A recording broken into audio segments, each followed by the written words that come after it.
ang tinanim ni Letlet na okra. Kami din. Oh, maano yung bunga. Tinuruan ko siyang magtanim. Ayan, oh. Magbubunga na. Oh. Ayan, oh.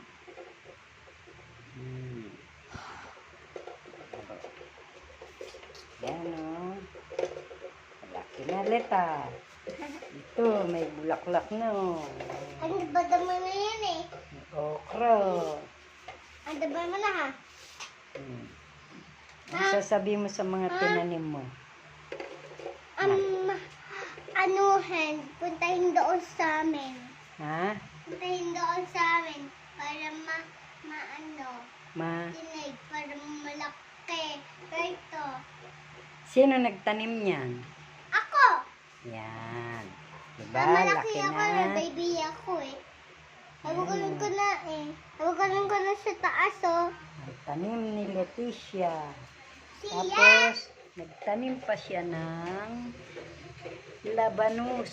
Yan.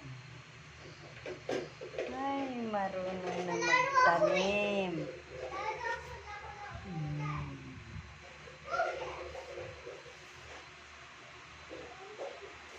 Bubunga na siguro to. May bulaklak na. Yan o. Oh.